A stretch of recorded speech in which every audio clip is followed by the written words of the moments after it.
حول ولا قوة إلا بالله العلي العظيم. أعوذ بالله من الشيطان اللعين الرجيم. بسم الله الرحمن الرحيم.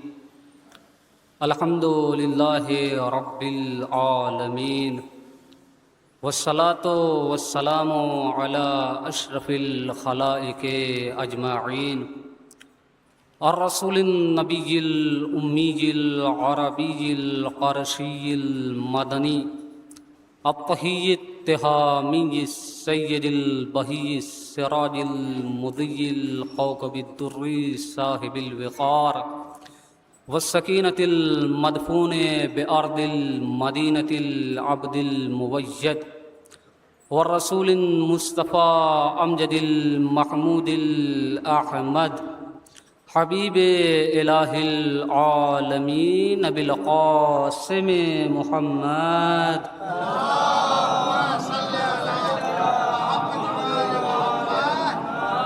وعلى اہل بیتہ الطیبین الطاہرین المعصومین المنتخبین ولعنۃ اللہ علی اعدائہم اجمعین.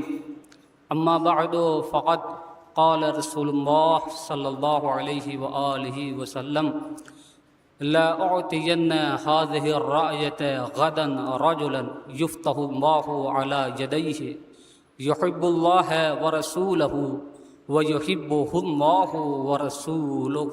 ایک صلوات پڑھے بر محمد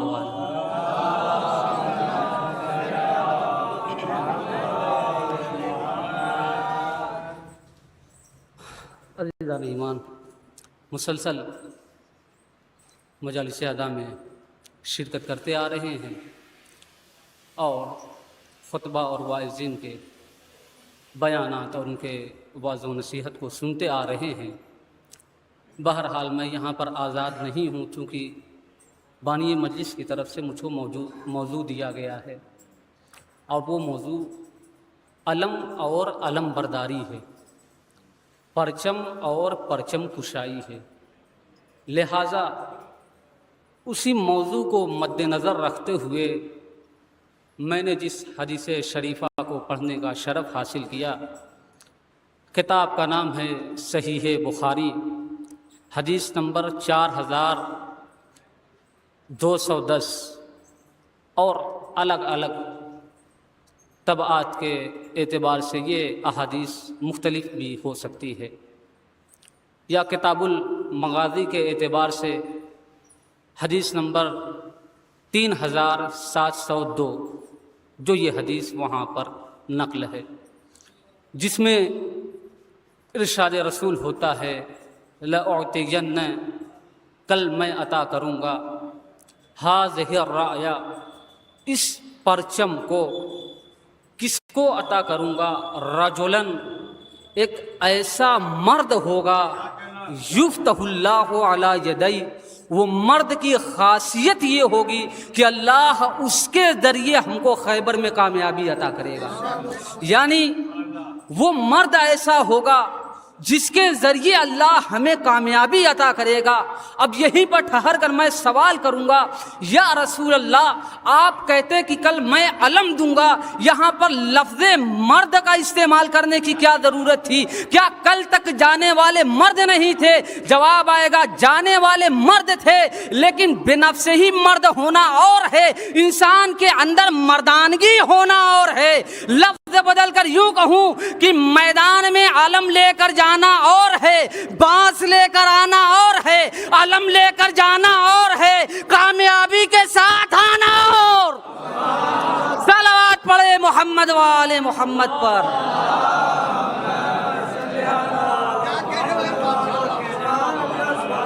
کل میں علم دوں گا ایک ایسے مرد کو جس کے ذریعے اللہ ہمیں کامیابی دے گا. پہلی شرط یہ ہے کہ علم لینے والا مرد اور جنگ کو فتح کرنے والا ہونا چاہیے. دوسری شرط کیا ہے؟ کہا یحب اللہ. دوسری شرط یہ ہے کہ وہ اللہ سے محبت کرے، وَرَسُولَهُ، اور اس کے رسول سے محبت کرے۔ تیسری شرط کیا ہے؟ یحبہ اللہ و رسولہ، صرف یہ نہیں کہ وہ اللہ سے اور اس کے رسول سے محبت کرے، ایک شرط یہ بھی ہے کہ اللہ اور اس کے رسول بھی اس سے محبت کریں، یعنی اللہ اور اس کے رسول بھی اس سے راضی ہونے چاہیے، تب جا کر میدان میں علم لے کر جانے کی صلاحیت پیدا ہوتی ہے۔ اور اب جو کل تک علم لے کر جا رہے تھے ان کے اندر یہ صلاحیت نہیں تھی، وہ اس صلاحیت کے حامل نہیں تھے، اسی لیے سبط جعفر مرحوم صاحب نے کہا شیخ بھاگ دوڑ ایسے کر رہے ہیں خیبر میں، جھنڈا لے کے جاتے ہیں باس لے کے آتے ہیں۔ بھائی جھنڈا لے کر جانا اور ہے،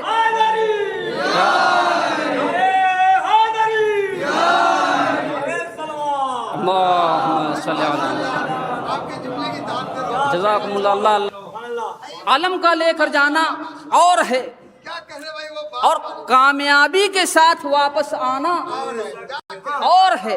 نہیں میں لفظ پھر سے بدل رہا ہوں، جھنڈے اور علم مبارک کا معیار کیا؟ بے شک دو ہے، دونوں ایک ہی چیز ہے لیکن نام الگ ہے، ایک کا نام ہے جھنڈا، ایک کا نام ہے علم مبارک۔ کہا یہ فرق کیوں ہے؟ کہا یہ فرق اس لیے ہے کہ جب علم کا وارث علم لے کر جاتا ہے تو وہ علم مبارک ہوتا ہے، جب اس کا غیر وارث آ کر علم کو لے کر جائے تو وہ علم نہیں جھنڈا ہوتا ہے۔ صلوات پڑھے محمد والے محمد پر۔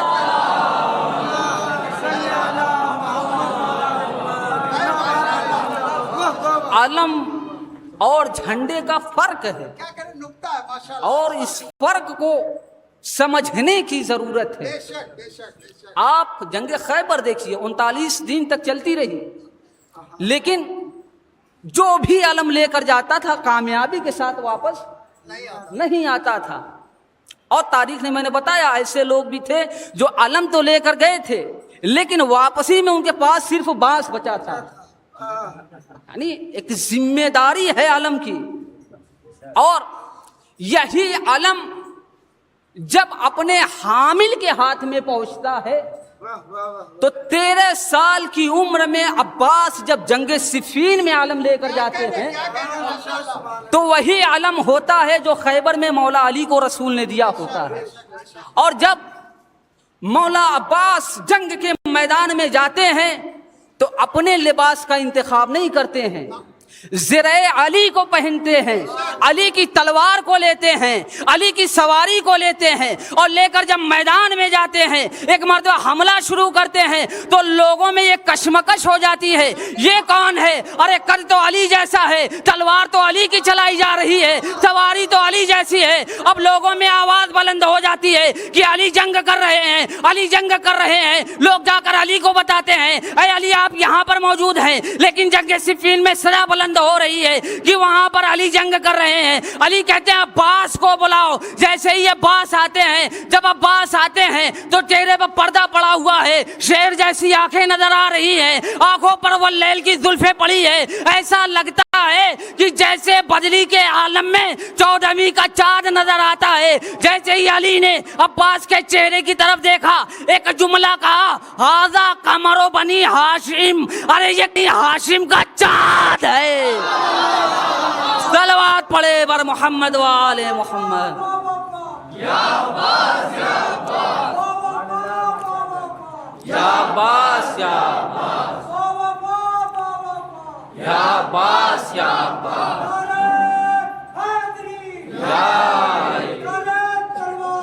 عباس، عباس جنگ صفین میں وہ کمال علی دکھاتے ہیں جو یہ بتاتا ہوا نظر آتا ہے کہ شیر کا بچہ شیر ہوتا ہے۔ اور عباس، لفظ عباس کو بھی کبھی معمولی مت سمجھیے گا، ایک شیر ہوتا ہے حیوان، اس کے ایک جسم میں کئی نام ہوتے ہیں۔ جب وہ شیر خاموشی کے ساتھ بیٹھا ہوتا ہے تو اس شیر کا نام ہوتا ہے اسد، لیکن وہی شیر جب اپنے شکار کو پھاڑنے لگتا ہے تو اس کا نام ہوتا ہے زرغام، لیکن وہی شیر جب اپنا دفاع کرتا ہے تو اس شیر کا نام ہوتا ہے حارث، وہی شیر جب دہاڑے مارتا ہے تو اس کا نام ہوتا ہے لیث، وہی شیر جب بڑھ کر حملہ کرتا ہے تو اس کا نام ہوتا ہے حیدر، اور وہی شیر جب راستے میں آ جائے جسے دیکھ کر دوسرے شیر اپنا راستہ بدل لے اسی شیر کا نام ہے عباس۔ صلوات پڑھے بر محمد وآل محمد۔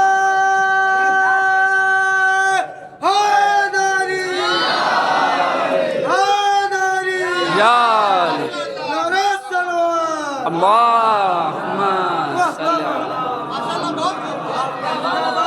وہی شیر جب اپنے انداز میں آتا ہے اور دوسرے شیر اس شیر کو دیکھ کر اپنا راستہ بدل لیتے ہیں تو پھر اس شیر کا نام ہوتا ہے عباس، وہ عظیم شخصیت کا نام ہے عباس۔ عزیزوں، علی کی محبت، آپ کو میں ایک حدیث پیش کر دوں۔ رسول سے سوال کیا گیا، یا رسول اللہ یہ بتا دیجئے صلی علی محمد وآلہ محمد، آتش جہنم سے بچنے کے لیے سب سے بہترین چیز کیا ہے؟ رسول نے کہا وَهُوَ حُبُّ علی، وہ چیز علی کی محبت ہے جو انسان کو جہنم کی آگ سے بچاتی ہے، لیکن صرف محبت علی کا دل میں ہونا جہنم کی آگ سے نہیں بچا سکتا، کیونکہ علی کی محبت جس دل میں ہو اس کے لیے شرط ہے کہ وہاں دوسروں کی محبت نہ ہو۔ جملہ میں واقعہ سنیے، انشاءاللہ لطف آئے گا۔ رسول کے پاس ایک شخص آتا ہے، آنے کے بعد کہتا ہے کہ اے مولا علی، میرے دل میں آپ کی محبت ہے، میں آپ سے عشق کرتا ہوں، میری جان آپ پر قربان ہے، میں آپ کا احترام کرتا ہوں، آپ سے لگاؤ ہے، آپ سے پیار ہے، آپ سے عشق ہے، آپ کا احترام کرتا ہوں، لیکن جو معیار و مرتبہ آپ کا میرے دل میں ہے وہی معیار و مرتبہ میرے دل میں معاویہ کا بھی ہے۔ میں معاویہ کو بھی اسی طریقے سے، کتاب کا نام ہے عیون المعجزات، یعنی معجزوں کی آنکھیں، اس میں کہا کہ میں جیسے آپ سے محبت کرتا ہوں، جس طریقے سے آپ کا احترام کرتا ہوں، ویسے ہی میرے دل میں اس کا بھی احترام اور محبت ہے۔ اب علی نے کہا یہ تو مریض ہے، علی نے کہا یہ تو تیرا مرض ہے، کیونکہ جہاں علی کی محبت ہو وہاں پھر دوسرے کی محبت نہیں ہوتی۔ اب کہا میرا مرض کیا ہے، میری بیماری کیا ہے؟ مولا نے بیماری کو بتایا، پھر اس کے علاج کو بتایا۔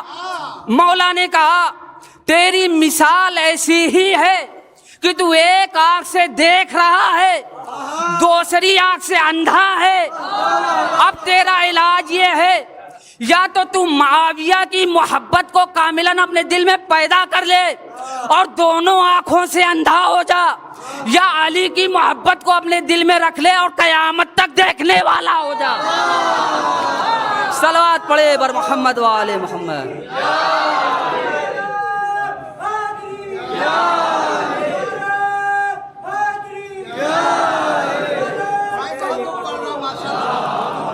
آپ علی کی محبت کو اپنے دل میں پیدا کر لیجئے، دونوں آنکھوں سے آپ دیکھنے والے بن جائیں گے۔ یہی وجہ تھی کہ جب عشق علی کا کمال یہ ہے کہ زبان کٹ جاتی ہے مگر محبت نہیں رکتی ہے۔ آپ کے سامنے میسم ہیں، موجود ہیں. کیا کہنے، واہ واہ واہ واہ. آپ دیکھیے علی کی محبت. رسول کی حدیث پھر سے میں پیش کر رہا ہوں. ایک حدیث میں ارشاد ہوتا ہے کہ اگر کوئی بندہ اپنی زندگی میں ہر سال اپنے گھر سے پیادہ سفر پر جائے اور ہر چیز کو انجام دے، اس کے پاس کوہ ابو قبیس جیسا سونا ہو، بہت بڑا پہاڑ ہے، کہا اس کے برابر سونا ہو، فَأَنْفَقَهُ فِي سَبِيلِ اللَّهِ، اس سونے کو اللہ کی راہ میں خرچ کر دے اور مظلومیت کے عالم میں حج کو انجام دے. وَقُتِلَ بَيْنَ الصَّفَا وَالْمَرْوَةِ مَظْلُومًا، اور مظلومیت کے عالم میں صفا اور مروہ کے درمیان قتل کر دیا جائے. رسول کہتے ہیں لم یشم رائحۃ الجنہ، ایسا انسان جنت کی خوشبو بھی نہیں سونگھ سکتا. کیوں نہیں؟ اگر اس کے دل میں علی کی محبت نہ ہو. محبت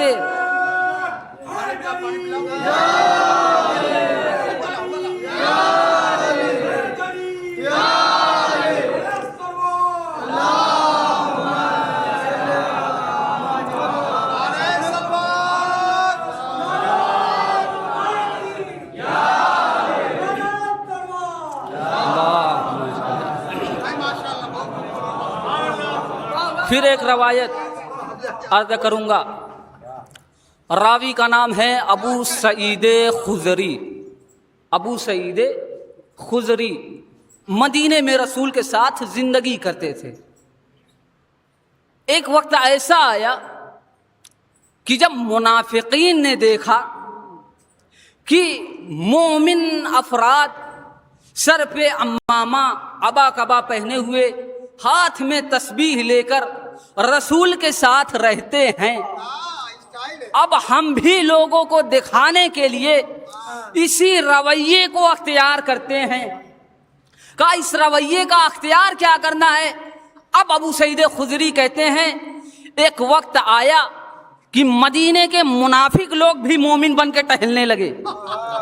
اب ہمیں مشکل یہ ہوتی تھی کہ ہم پہچانے کیسے کون مومن ہے کون منافق ہے. ابو سعید خضری پریشان ہوئے اور آ کر رسول اللہ سے کہنے لگے یا رسول اللہ، مدینے میں ایسے لوگ بھی ٹہل رہے ہیں جن کے دل میں منافقت بیٹھی ہے، لباس مومن میں ہے. اب ہمارے لیے یہ پہچاننا مشکل ہو رہا ہے کہ کون مومن ہے کون منافق ہے. اب ہمیں کوئی ایسا معیار بتائیے جس کے ذریعے ہم یہ جان سکیں کون مومن ہے کون منافق ہے. اب رسول کا معیار دیکھیے. رسول نے کہا کہ جب بھی تمہیں یہ پتہ کرنا ہو کون مومن ہے کون منافق ہے تو وہاں پر علی کا ذکر کرنا. اگر ذکر علی سے اس کا چہرہ کھل جائے گا تو وہ مومن ہوگا، چہرہ اتر جائے گا تو وہ منافق ہوگا.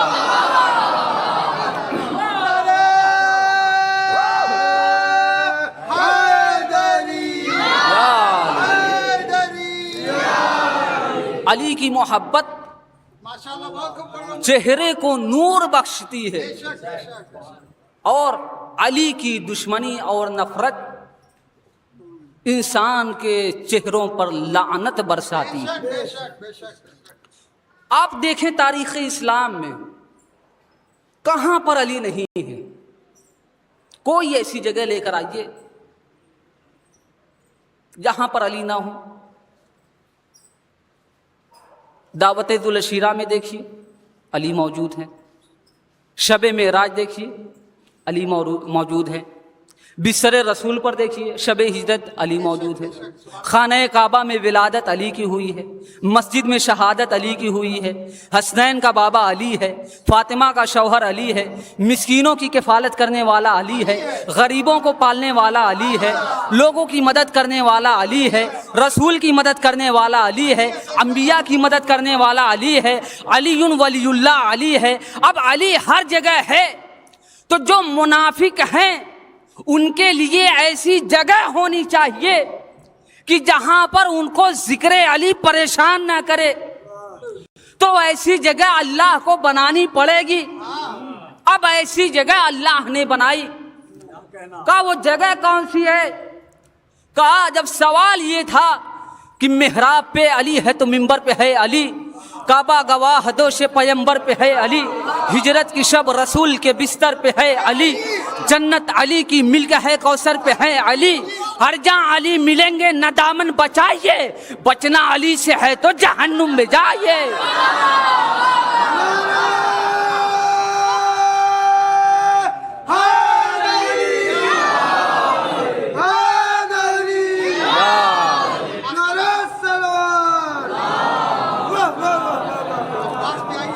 علی کی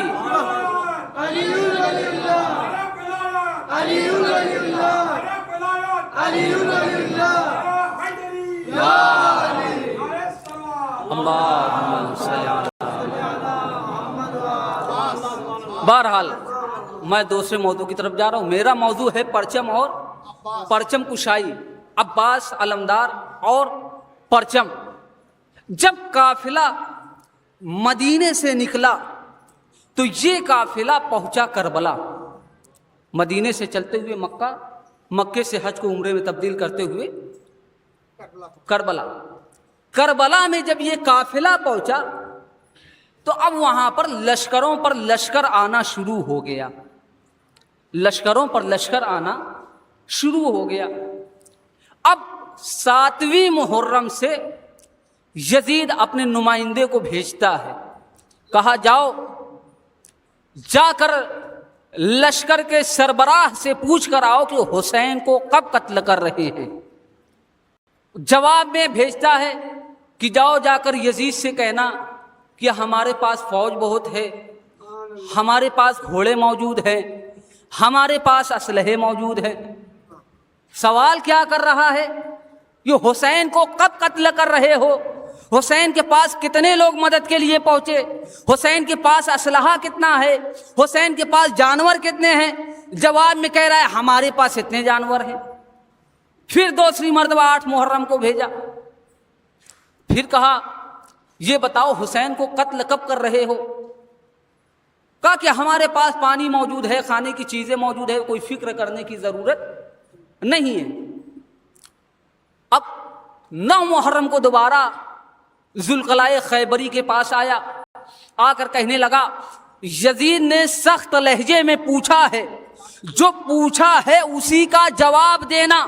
کہا حسین کو کب قتل کر رہے ہو؟ حسین کے پاس کتنے لوگ موجود ہیں؟ اب ذوالقلائے خیبری کہتا ہے میں کیسے بتاؤں، جس کے پاس عباس جیسا علمدار ہو پھر کس کی ہمت خیموں کی طرف آنکھ اٹھائے.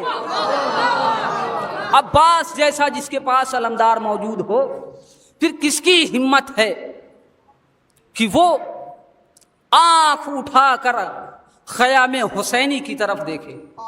قبل اس کے کہ میں مصائب کی طرف پڑھوں، حالات حاضرہ کو اب دیکھیے.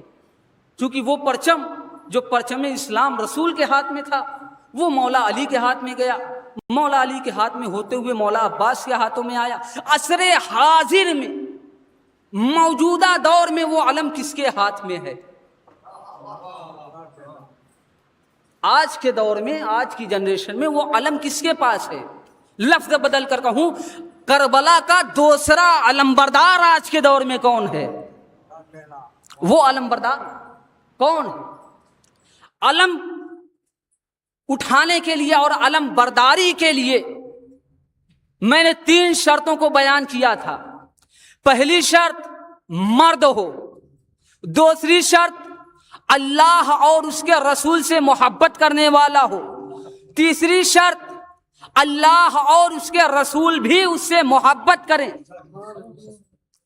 اب جو عرب ممالک یہ ڈھنڈورا پیٹ رہے ہیں کہ ہم عصر حاضر میں پرچم اسلام کو بلند کرنے والے ہیں، کیا ان سے اللہ اور اس کا رسول محبت کرتا ہے؟ اللہ اور اس کا رسول کیا ان سے محبت کرتا ہے؟ چاہے یہ لوگ محبت کا بھرم رکھیں کہ ہم محبت کرتے ہیں، لیکن صرف ان کی محبت کافی نہیں ہے، وہ بھی پلٹ کر محبت کا اظہار کریں۔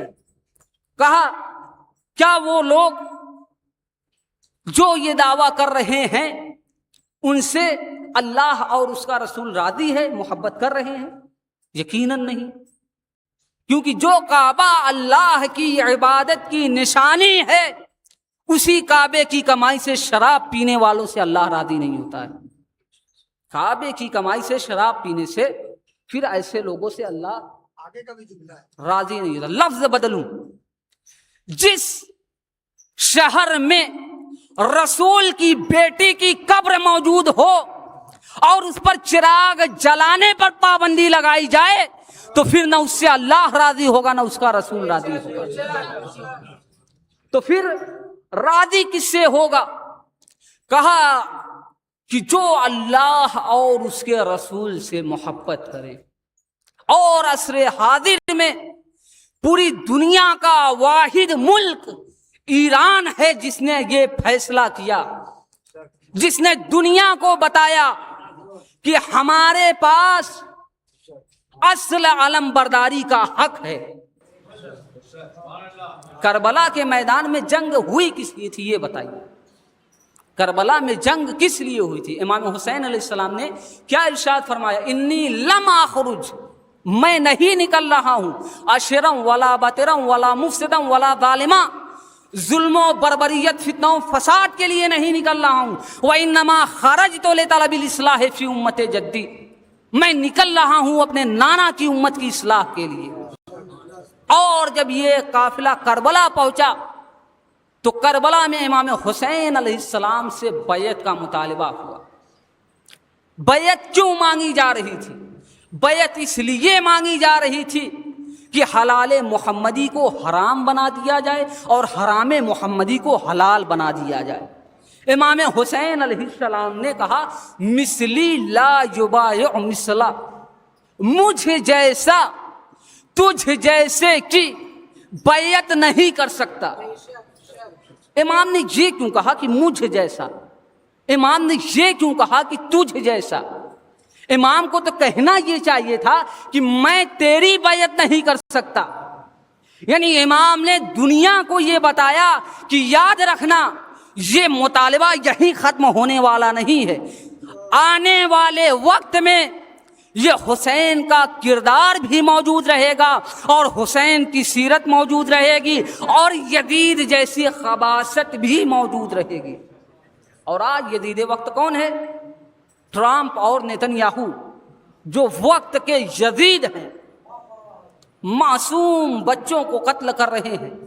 اور جب وقت کے حسین سے بیعت کا مطالبہ کیا تو خامنئی نے بڑھ کر ایک جملے میں جواب دیا، کہا کہ بیعت کے متعلق میرا جواب نہیں ہے، میرے آقا نے 1400 سال پہلے جواب دے دیا تھا، مجھ جیسا تجھ جیسے کی بیعت نہیں کر سکتا، لہذا میں بھی تیری بیعت نہیں کر سکتا۔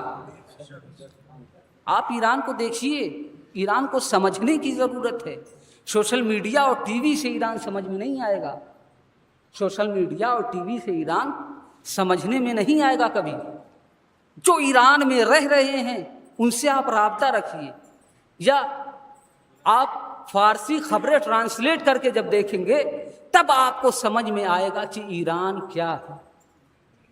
یہی ایران کہ جس کی کرنسی آج سے 15 سال 10 سال پہلے 50,000 ریال، اس وقت کا 50,000 ریال انڈین روپیوں میں 2,500 روپے بنتا تھا، لیکن ایران کے اوپر اتنی پابندی لگائی گئی کہ آج وہی 50,000 ریال انڈین 30 روپے بن رہا ہے۔ یہ ہے پابندی۔ لیکن کربلا میں جس طریقے سے دشمن نے یہ سمجھا کہ ہم پانی پر پابندیاں لگا کر انہیں ہرا دیں گے، لیکن کامیاب نہیں ہوئے، اسی طریقے سے دشمن نے یہ سوچا کہ ایران پر پابندی لگا کر ہم انہیں مجبور کر دیں گے۔ ایک جملہ سید علی خامنئی آپ تک اور یہیں سے مصائب کی طرف پڑھوں گا۔